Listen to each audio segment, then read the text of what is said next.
खबरें दिन भर देख रहे हैं आप और मैं आत्मजा आपके साथ। हम आपके लिए लेकर आए हैं देश और बिहार से जुड़ी 10 बड़ी खबरें। तो सबसे पहले नजरें हेडलाइंस पर। पीएम मोदी ने महिलाओं को दिया बड़ा तोहफा, बीमा सखी योजना की हुई शुरुआत। हर साल 2 लाख महिलाओं को मिलेगा रोजगार। राइजिंग राजस्थान ग्लोबल समिट में पहुंचे पीएम मोदी, राजस्थानियों को बताया बड़े दिल वाला, कहा चुनौतियों से टकराने का नाम है राजस्थान। बांग्लादेश के मुद्दे पर बोली ममता बनर्जी, आप कब्जा करेंगे और हम बैठकर लॉलीपॉप खाएंगे, शांति के लिए की अपील। विधानसभा चुनाव के लिए आपने जारी की दूसरी लिस्ट। 31 में 20 सीटों पर बदले चेहरे, सिसोदिया राखी बिरलान की सीट बदली गई। बीजेपी सांसद का गांधी परिवार पर बड़ा आरोप, सोनिया गांधी का कश्मीर के दुश्मनों से है कनेक्शन, जॉर्ज सोरोस फाउंडेशन से है अच्छे संबंध।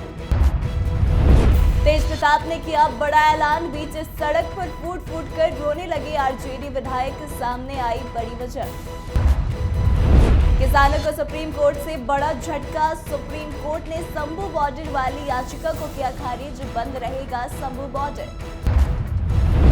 बिहार में बहुत कम शिक्षकों ने ट्रांसफर के लिए किया अप्लाई, 15 दिसंबर तक आखिरी मौका, 25 से 31 दिसंबर तक होगा तबादला। यूजीसी नेट के लिए आवेदन का आखिरी दिन कल, जल्दी करें अप्लाई, जनवरी में होगी परीक्षा। बिहार में ठंड के बीच मौसम में बदलाव, पटना समेत 5 जिलों में बारिश का अलर्ट, ठंड बरसाएगा कहर। अब खबरें विस्तार में। पीएम नरेंद्र मोदी ने हरियाणा के पानीपत से बीमा सखी योजना की शुरुआत की। भारतीय जीवन बीमा निगम की इस स्कीम को लॉन्च करते हुए पीएम नरेंद्र मोदी ने कहा कि भारत महिला सशक्तिकरण की दिशा में लगातार कदम उठा रहा है।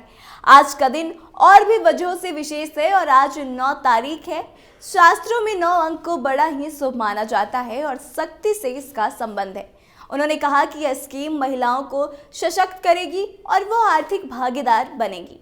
उन्होंने कहा कि हमने कई कल्याणकारी योजनाओं को महिलाओं के नाम पर शुरू किया है। LIC की बीमा सखी योजना के तहत 18 से 70 साल की आयु की महिलाओं को शामिल किया जाएगा, जो कम से कम 10वीं पास हो। इन महिलाओं को स्पेशल ट्रेनिंग भी दी जाएगी और शुरुआती 3 साल तक एक निश्चित मानदेय भी मिलेगा।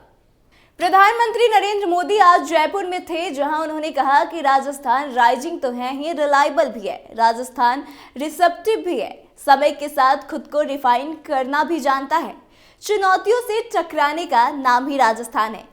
इतना ही नहीं, उन्होंने आगे कहा कि नए जो अवसर है वो बनाने का नाम राजस्थान है। राजस्थान के इस आर फैक्टर में एक और नाम जुड़ गया है।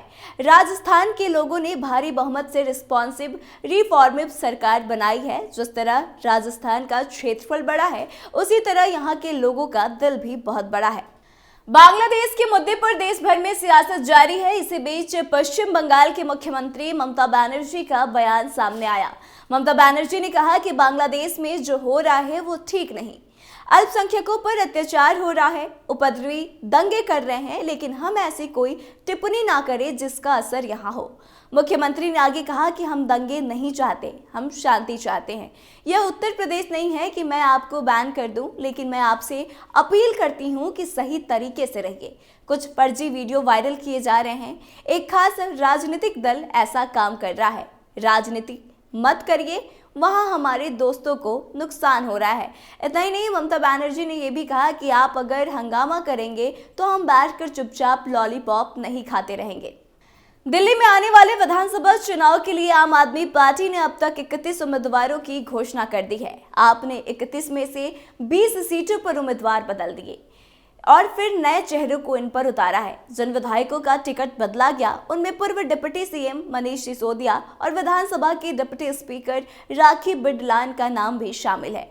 आपने मनीष सिसोदिया की सीट बदलकर उन्हें जंगपुरा से टिकट दे दिया है, जबकि उनकी सीट पटपड़गंज से शिक्षाविद अवध ओझा को उतारा गया। वहीं जंगपुरा के विधायक प्रवीण देशमुख का टिकट काट दिया गया। इसके अलावा विधानसभा में डिप्टी स्पीकर जो हैं राखी बिरलान की सीट भी बदलकर उन्हें मादीपुर से उतारा गया है। भारतीय जनता पार्टी ने रविवार को पूर्व कांग्रेस अध्यक्ष सोनिया गांधी पर एक बार फिर से बड़ा हमला बोला। अमेरिका के खंडन के बाद भी बीजेपी ने आरोप लगाया कि सोनिया गांधी के जॉर्ज सोरोस फाउंडेशन से अच्छे संबंध है। यह संगठन कश्मीर को एक स्वतंत्र राष्ट्र के रूप में स्थापित करने के विचार का समर्थन करता है। सत्तारूढ़ पार्टी ने एक्स पर कई पोस्ट में कहा कि सोनिया गांधी का यह संबंध भारत के आंतरिक मामलों में विदेशी संस्थानों के प्रभाव को दर्शाता है। वहीं भारत को अस्थिर करने के प्रयासों का समर्थन करने के भाजपा के आरोपों को अमेरिका की ओर से खारिज किए जाने के बावजूद भी पार्टी के सांसद निशिकांत दुबे ने कहा कि वह इस मुद्दे पर लोकसभा में विपक्ष के नेता राहुल गांधी से 10 सवाल पूछेंगे। बिहार में विधानसभा चुनाव को अब कुछ ही समय शेष रह गया है। ऐसे में विधानसभा सीटों पर दावे भी ठोके जाने लगे हैं। आरजेडी चीफ लालू प्रसाद के बड़े बेटे तेज प्रताप यादव ने इस बार हसनपुर सीट के बदले महुआ विधानसभा सीट से चुनाव लड़ने का अभी ही ऐलान कर दिया। उनके इस ऐलान के बाद महुआ से आरजेडी विधायक मुकेश रोशन की परेशानियां काफी बढ़ती हुई नजर आ रही है। सीट जाने के डर से मुकेश रोशन काफी खौफ में है। खौफ भी ऐसा कि मुकेश रोशन बीच सड़क पर फूट फूट कर रोने लगे। दरअसल आपको बता दें कि समस्तीपुर के हसनपुर सीट से विधायक और लालू प्रसाद के बेटे तेज प्रताप यादव ने रविवार को महुआ विधानसभा से चुनाव लड़ने का बड़ा ऐलान कर दिया। तेज प्रताप ने कहा कि उन्होंने महुआ में सड़क और अस्पताल बनवाया है और महुआ का विकास करने का काम किया है। महुआ से हम अगर चुनाव नहीं लड़ेंगे तो और कौन लड़ेगा।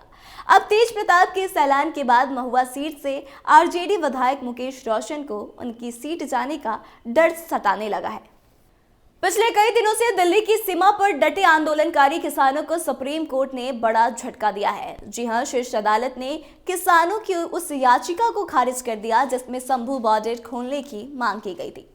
दरअसल किसान आंदोलन की वजह से बंद शंभू बॉर्डर फिलहाल बंद ही रहेगा। दिल्ली कूच की जिद पर अड़े किसानों ने पंजाब के सभी हाईवे को खोलने की मांग की थी। किसानों की याचिका पर सोमवार को सुनवाई करते हुए सुप्रीम कोर्ट ने कहा कि इस मामले में पहले से ही एक याचिका लंबित चल रही है। ऐसे में नई याचिका पर चर्चा नहीं की जाएगी। बिहार में सरकारी स्कूलों में कार्यरत 5,45,182 शिक्षकों में से केवल 33,227 शिक्षकों ने ही अब तक ट्रांसफर के लिए आवेदन किया है। शिक्षा विभाग ने विशेष परिस्थितियों में स्थानांतरण के लिए 1 दिसंबर से 15 दिसंबर तक आवेदन आमंत्रित किए हैं। बता दें कि 25 दिसंबर से 31 दिसंबर के बीच इन शिक्षकों का तबादला कर दिया जाएगा।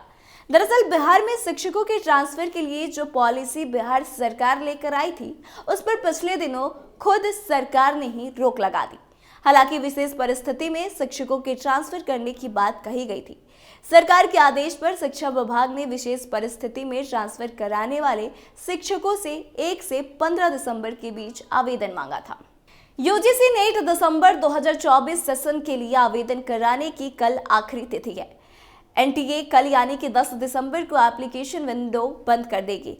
इसके लिए रजिस्ट्रेशन की प्रक्रिया 19 नवंबर से शुरू की गई थी। यूजीसी नेट के लिए आवेदन करने के लिए एनटीए की वेबसाइट ugcnet.nta.ac.in पर जाकर अपना आवेदन करें। एनटीए की तरफ से जारी शेड्यूल के मुताबिक यूजीसी नेट दिसंबर 2024 परीक्षा का आयोजन आने वाले 1 जनवरी से 19 जनवरी तक चलेगा। जो अभ्यर्थी जून सेशन में शामिल हुए थे उन्हें दोबारा परीक्षा देने के लिए फिर से रजिस्ट्रेशन कराना होगा। एनटीए की तरफ से उन्हें नया एप्लीकेशन नंबर जारी किया जाएगा। फॉर्म में करेक्शन के लिए 12-13 दिसंबर को करेक्शन विंडो खुला रहेगा। बिहार में ठंड के बीच बारिश का अलर्ट जारी किया गया है। पटना मौसम विभाग की ओर से रविवार को और सोमवार को राज्य के दक्षिणी एवं उत्तरी भागों के कुछ जिलों में वर्षा होने का संकेत दिया गया था। हालांकि बीते रविवार को कई जिलों में सिर्फ घना कुहासा ही छाया रहा, लेकिन आज सोमवार को सुबह से ही पटना समेत 5 जिलों में बारिश का अलर्ट जारी है। पटना के अलावा भोजपुर, अरवल, रोहतास और औरंगाबाद में बारिश के आसार है। तो ऐसे में देखना दिलचस्प होगा कि ठंड कितना कहर बरसाता है। तो फिलहाल आज के इस खास बुलेटिन में बस इतना ही। आगे की तमाम अपडेट्स के लिए बने रहे हमारे साथ, देखते रहे कैपिटल टीवी बिहार। धन्यवाद।